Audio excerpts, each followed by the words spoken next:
Hey guys, it's Ben Chan, and I've been practicing. So if you want to see what I've been practicing, take a look at the description below and click on the link to my practice log.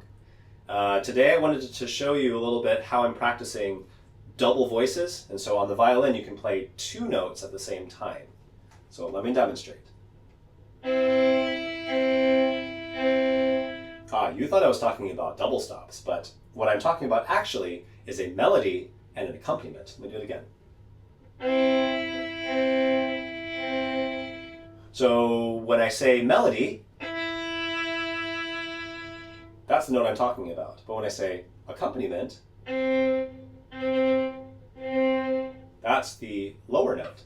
So when I put the two together, you get to hear both at the same time. This is a pretty difficult technique. In fact, one of my kids who's playing violin really wanted to learn this music as soon as I played it for that child, and I thought it might be a little bit hard, but you know, if you're watching, you can totally do this later once your technique's a little bit closer to being able to play double stops, which you can do. But let me show you why this is harder, okay, child? The reason why it's harder is because what I'm doing is I am releasing the pressure on the lower string and then adding that pressure into the upper string. So I start out with a double stop, and then I'm starting to lean this way towards the G string, towards that E, and then that causes the bottom note, the C, to fade out. At the same time as I'm leaning this way, I have to be careful not to make the E sound too loud like this. And that's essentially what's happening to you when you're trying to do this. And so what you want to do instead is you want to counter that by putting a little bit more weight when you're starting the chord, and then a little bit less weight once you've leaned into the melody. And that way you don't emphasize the melody. Okay, do that one more time. So that sounds like a solid note. Let's do a couple of these. So what I'm doing there is I'm actually in the middle of the melody. I'm immediately going back to the double stop again. Like that. And you might hear some walking. That's one of you who I'm talking about with the violin. It's probably running around upstairs. Like that. Okay? Now this piece is called Bach Sonata, Unaccompanied Sonata number 2. Andante movement. That's the third movement. And so I'm going to play a little bit for you, and you get to hear the melody and the harmony.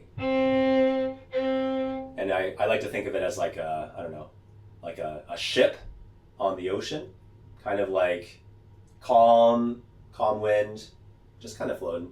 So have a listen.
some practicing to do. And so do you.